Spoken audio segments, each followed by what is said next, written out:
Good morning. Justin here with Custom Carver, member of the Rustic Flag Makers page. I just got done checking my spam folder on Facebook Messenger and my Messenger request. I don't know why it's two different things, but either way, usually whenever I post a great deal of stuff, I get a lot of random questions that should be asked out in this group, and that's why we started that group, to keep one person from receiving all the messages. So I'm going to try to answer the most frequent questions I get on my messenger and on the page. So, what kind of flags? That's kind of a generic question. Pretty much most of my catalog I have is what I do, but we do a lot of custom stuff.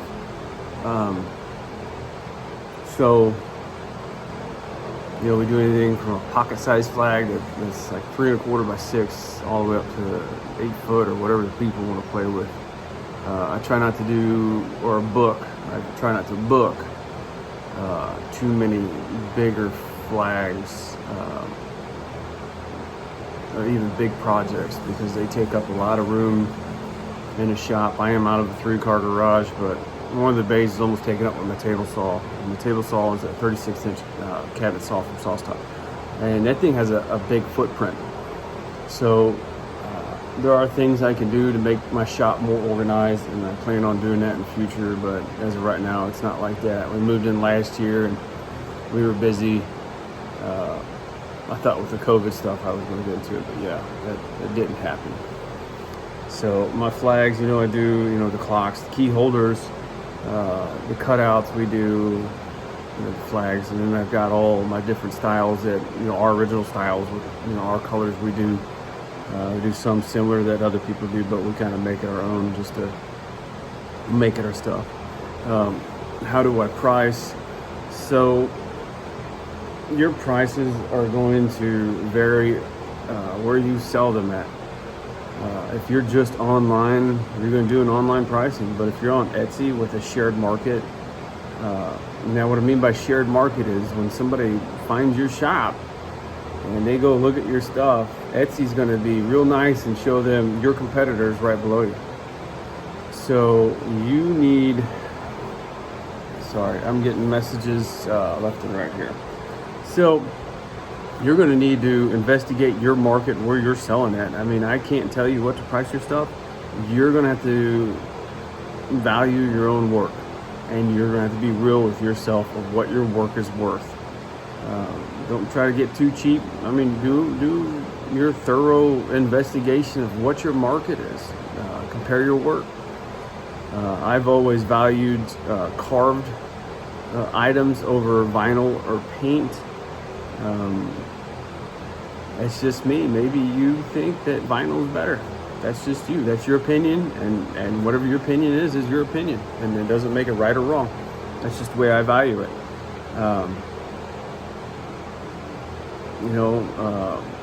Look at it, check out, the shipping price. Don't forget that. Kind of just make sure it fits what you're doing. Maybe you feel like you're doing too much work. And then you also have to take into account if you're new or not, and you don't know, you haven't learned, how to work efficient. Maybe you don't have tools that somebody else does that makes them more efficient than you. So you have to take all of this into account and kind of make your best judgment call. I can't really, hold everyone's hand and say, hey, you need to sell this for this price. You can get out and be like, hey, how much do you think this will run? And at the end of the day, it's going to matter where you put your stuff up at. And for these people who say they don't have business where they're at or whatnot, you just because you can't sell it.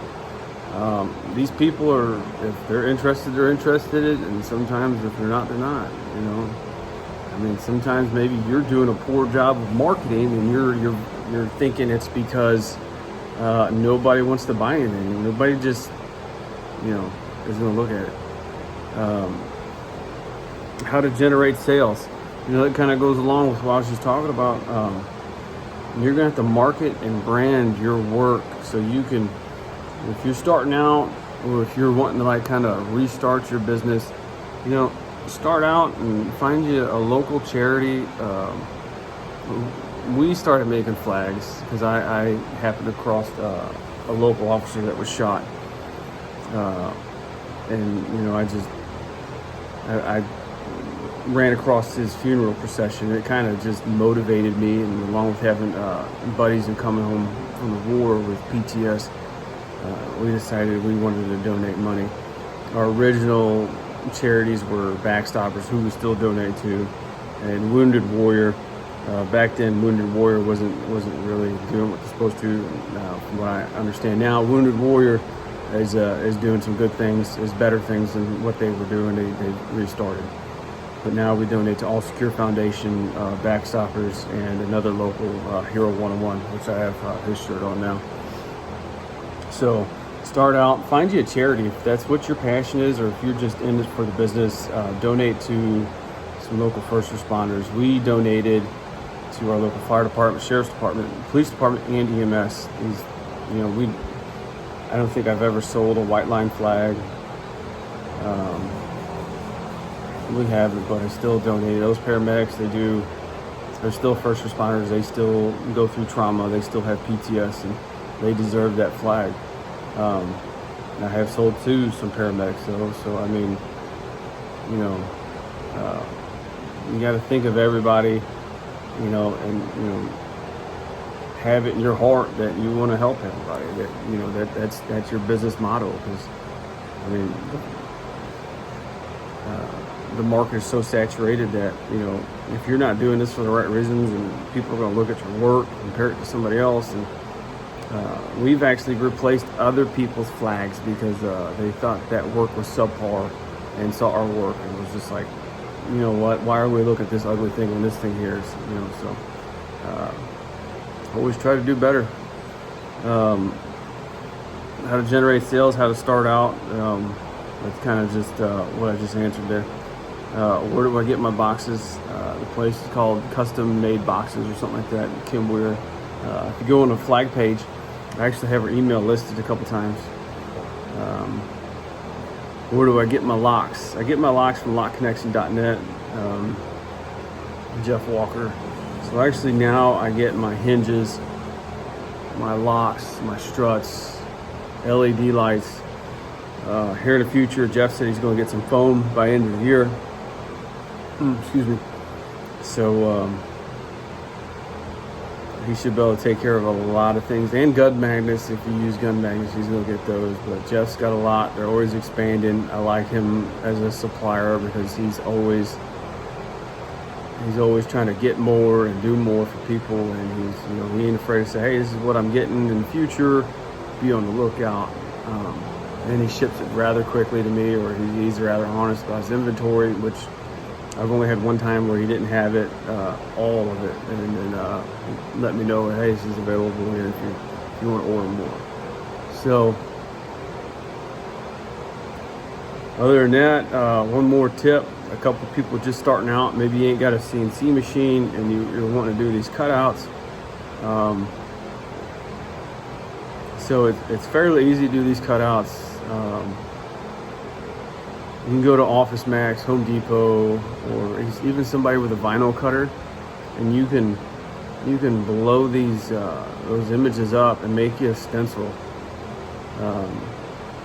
I did it out of 1/2-inch birch, which I would not recommend because it was 1/4 inch. I apologize. I did 1/4 inch because I thought, I want this to be light, and it ended up being a mistake.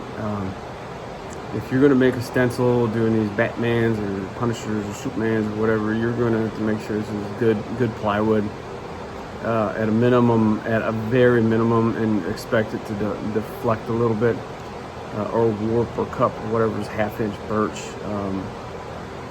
3/4 inch would be optimal. Even better would be 3/4 inch Baltic birch. Baltic birch is a lot different than regular birch. Baltic birch, the cores are, I mean, it's Russian plywood, but the plywood quality is phenomenal. They sell it in 5x5, and some places sell it in 4x8. So kind of keep that in mind whenever you're planning to make your stencil. So make your stencil up, put it on that plywood, you cut it out, and then you can lay your stripes out from there. You can figure out on your own where you want your union and all that. Mine I kind of do aesthetically. I always try to think about the flag dimensions. You want to be about 2/5 of the union and whatnot. So yeah, this video is getting about 10 minutes long, so we're going to have to put this guy to the wrap. If you guys think of any more questions, feel free to reach out, and I'll see if I can help you guys out. All right, bye.